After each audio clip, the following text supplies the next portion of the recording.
Welcome back to Post It. When we left off, there was a kind of a slew of energy around Wolf's locker.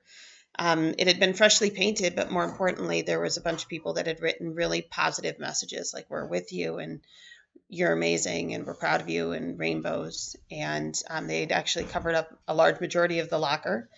And when we left off, Frost had noticed that Jason and Noah were laughing nearby, and he just had it, so he was rushing towards them, and we're not really sure what he's going to do when he gets there. I got free of the mob, and I turned the corner. I walked straight into Principal Whittingham's office. I didn't even bother to ask the secretary or to even wait for him to see me. I just barged in. "I know who put those words on Morgan's locker," I blurted out. I almost said Wolf, but then I remembered he probably didn't know who Wolf was. Principal Whittingham folded his hands in front of him with a sigh that suggested his patience had dried up weeks ago. "Thanks, Eric, but I already know who did it." He nodded to the chair across to him where a student was already filling out a report. Bench looked up from one of the chairs and nodded. "I saved your seat," he said. "Yep, words accumulate. And once they're there, there's no one way you can take them back. People can do a lot of harm with a handful of words. They can destroy a friendship, end a marriage, start a war. Some words can break you to pieces, but that's not all. Words can be beautiful.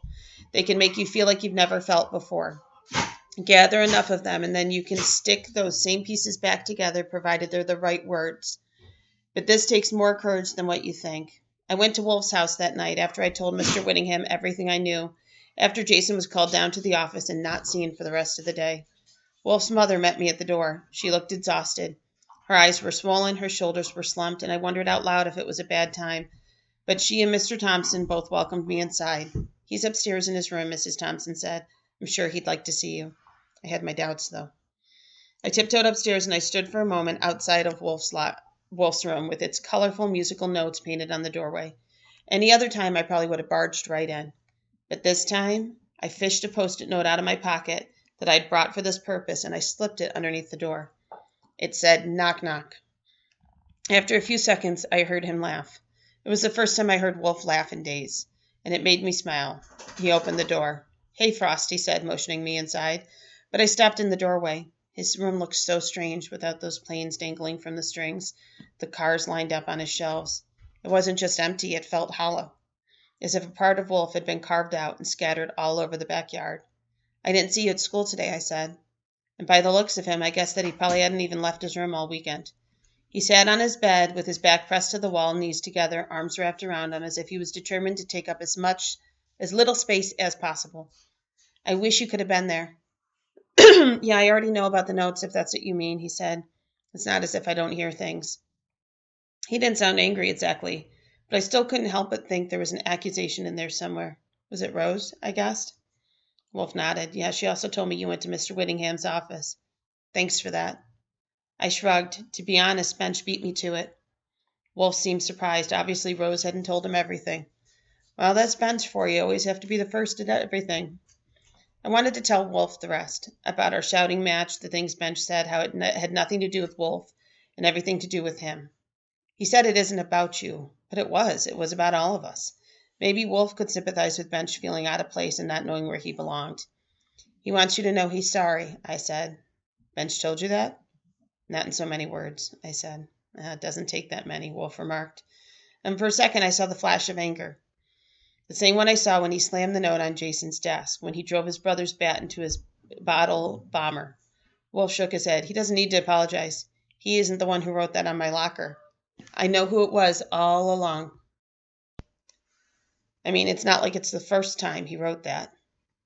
Wolf sat on his bed with me leaning against the doorway and told me about all the things that Jason Baker had been saying to him all year long. Most of them were names not worth repeating, whispered among his friends just loud enough for Wolf to hear. The Roman thing was the latest in a long line, but apparently Jason thought it was clever, and he kept using that one, needling at Wolf whenever he got the chance, calling him Gaius Thompson, coughing out the word Romosexual, giving him the same legionnaire salute that he had given the three of us at the football game whenever they passed in the hallway. And he wasn't the only one. Wolf had heard others whispering the same things behind his back. A few kids thought it was just as funny as Jason did, and it caught on just like the Post-it notes had. He wasn't the only one. Wolf had heard other kids whispering things like that. Jason Baker is a total Class A butt munch, I concluded. I may not have gotten the chance to flatten his lip, but he sure deserved whatever Mr. Whittingham was going to dish out to him. I had hoped that he had been expelled. And maybe the big ham could dunk his head in the toilet a few times. But writing Total Roman on somebody's locker probably didn't warrant any physical torture, whether you thought it did or not. That doesn't help, Wolf said, calling him names. I flinched. I suddenly felt worse, thinking that would make him feel better. There had been enough of that sort of thing in the past 2 weeks. I was about to take it back, even though I didn't want to, when Wolf smiled. But you're right, he's a Class A for sure. He scrunched up my knock-knock sticky note and threw it at me, hitting me in the chest. You got me, I thought, suddenly hearing Rose's voice in my head, wheedling herself into the conversation even when she wasn't around. I stood in the doorway and watched the last 2 weeks flash by in reverse, from the notes on Wolf's locker all the way back to the first moment when Rose Holland sat at our table. Jason and Wolf, Dee Dee, Bench, the gauntlet, all the nasty messages, the ones that stuck and the ones that didn't. It seemed like somewhere along the line we probably could have stopped it, kept it from coming to this, to me standing in Wolf's bedroom feeling like I let him down. Are you still thinking you might not come back? I asked. Wolf nodded. Is it just because of Jason Baker? Forget Jason Baker, Wolf said, scowling. It's none of his business who I like and don't like, although I sure don't like him. Well, then why leave? I asked. After all, he hadn't seen the notes yet, the new ones, the positive ones. His locker was covered in them. Maybe when he saw them, he would change his mind. He'd realize we weren't all like Jason Baker. Most of us weren't anywhere close. But even as I thought it, I realized that wasn't true either. We were all guilty of saying something we shouldn't have. Rose's voice echoed in my head again. I could start over and be myself, and there would always be someone who'd appreciate it. I would just have to find them. But Wolf still had us. He had me and Dee Dee and Rose, and I told him that, maybe not in so many words, or any words for that matter, but I gave him a look that I hope meant that he knew his tribe was still here, that there was no reason to quit, or at least not enough of a reason to quit.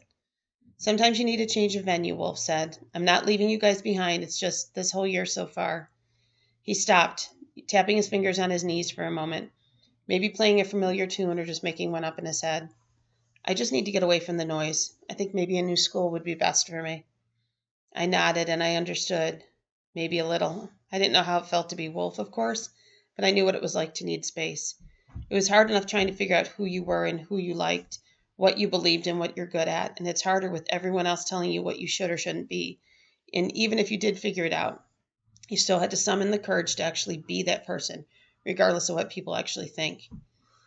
Maybe a new school would be different. I mean, it couldn't be much worse, right? Except for that new school wouldn't have us.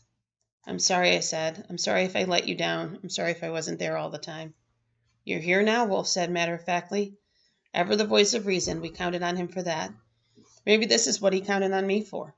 Just being there. And I could do that. At least I could try.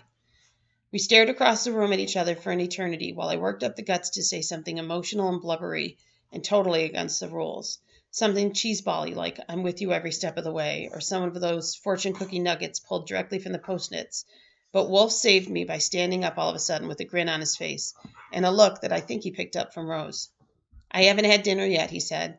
My parents have been so worried about my emotional well-being they forgot to feed me. Are you hungry? My stomach rumbled. It was the power of suggestion. If you're asking if I want you to try heating something in the microwave again, I'm going to go with a very strong no. Burning the house down seemed like it might just push the whole Thompson family right over the edge today. I was actually thinking about ice cream. Why don't you give Rose and Dee Dee a call? I'll make my mom take us out to Mr. Twisty's. I grinned and nodded. I couldn't have said it better myself. The next day, Wolf came to empty out his locker, well after dismissal, so as not to attract too much attention. We were with him, me, Dee Dee, and Rose. His mother was in the principal's office filling out the necessary paperwork for his withdrawal from the high school. It was official. He really wasn't coming back. I'm sure the big ham was serving her apologies and promises on a platter, anything to get Wolf to stay and not turn this into an even bigger deal than it was already. But for once, Wolf's parents agreed on something. Branton Middle School was not the best place for their son. When Wolf saw his locker, he froze. It was completely covered now, every single inch. The messages climbing up onto the wall above it. The day it happened, the kids kept coming, adding to their ever-growing pile, making mountains of notes, some stacked on top of each other so that the last bell looked like a paper blanket skirting around the ground, a waterfall of words, so many notes, more it seemed than there were even students in the school. Even now, the locker smelled like new paint, even though that was probably just my imagination. Rose and I stood on either side of Wolf, propping him up. We were getting pretty good at that. It's pretty incredible, Dee Dee said, don't you think? Wolf didn't respond. Maybe he couldn't find the right words. Maybe it didn't matter. He had plenty to choose from. He quietly ran his fingers over the notes, tapping him gently, as if he found a melody there, a secret song that maybe only he could hear. And we'll stop there.